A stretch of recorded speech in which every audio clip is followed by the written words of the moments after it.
بہت سارے لوگ سنن ابن ماجہ وغیرہ کی روایت میں ہے، اس حدیث سے دلیل پکڑتے ہوئے 15ویں شعبان کی رات کو خصوصی طور پر اہتمام کے ساتھ عبادت کرنے کی دلیل پکڑتے ہیں۔ حدیث کیا ہے؟ ان اللہ لا يطلع فی لیلۃ النصف من شعبان فیغفر لجمیع خلقہ الا لمشرک او مشاہن۔ لفظ کیا ہے کہ اللہ رب العالمین 15ویں شعبان کی رات کو اپنے مخلوق کی طرف جھانکتا ہے اور تمام مخلوق کو بخش دیتا ہے، معاف کر دیتا ہے، سوائے 2 طرح کے لوگوں کے، جن کے اندر 2 طرح کی بیماری ہوتی ہے ان کو معاف نہیں کرتا، باقی تمام لوگوں کو معاف کر دیتا ہے۔ وہ 2 طرح کے کون کون لوگ ہیں؟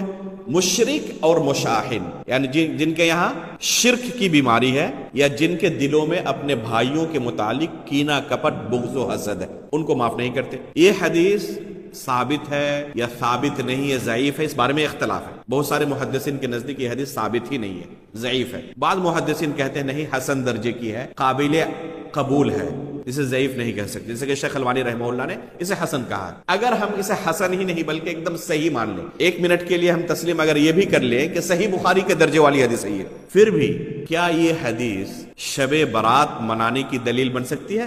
اگر یہ حدیث شب برات منانے کی دلیل ہوتی تو جو حدیث ابھی ہم نے پڑھی متفق علیہ صحیح بخاری اور صحیح مسلم کی، ینزل ربنا تبارک و تعالی، اس میں آخری لفظ کیا ہے؟ من یستغفرنی فاغفر لہ، کون ہے میرا بندہ جو مجھ سے اپنے گناہوں کی بخشش طلب کرے اور میں ان کی گناہ بخش دوں۔ تو اگر وہ حدیث شب برات منانے کی دلیل ہے تو یہ حدیث سال بھر ہر رات کو منانے کی دلیل ہے، پھر تو ان کو چاہیے کہ ہر رات کو اسی طرح منائے جس طرح شب برات کو مناتے ہیں، حالانکہ اس حدیث میں کسی عمل کا کوئی تذکرہ نہیں ہے، ایک فضیلت ہے بس اگر اس حدیث کو صحیح مانا جائے کہ اللہ رب العالمین اس رات کو اپنے بندوں کو بخش دیتے ہیں، صرف جن کے یہاں شرک کی بیماری نہیں یا بغض و حسد کینہ کپٹ کی بیماری نہیں ان کو۔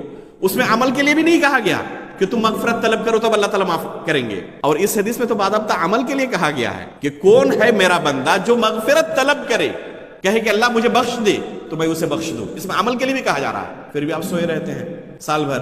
جس میں عمل کے لیے کہا گیا اور جس میں عمل کے لیے بھی نہیں کہا گیا ہے اس کے اندر آپ کیا کیا عبادتیں کرتے رہتے ہیں۔ تو حقیقت میں اگر کوئی کتاب و سنت کو سلف صالحین کے فہم کے مطابق نہ سمجھے تو اسی طرح کی گمراہیاں اور بدعتیں جنم لیتی۔ اس لیے ہمیں چاہیے کہ ہم کتاب و سنت کو سلف صالحین کے فہم کے مطابق سمجھیں۔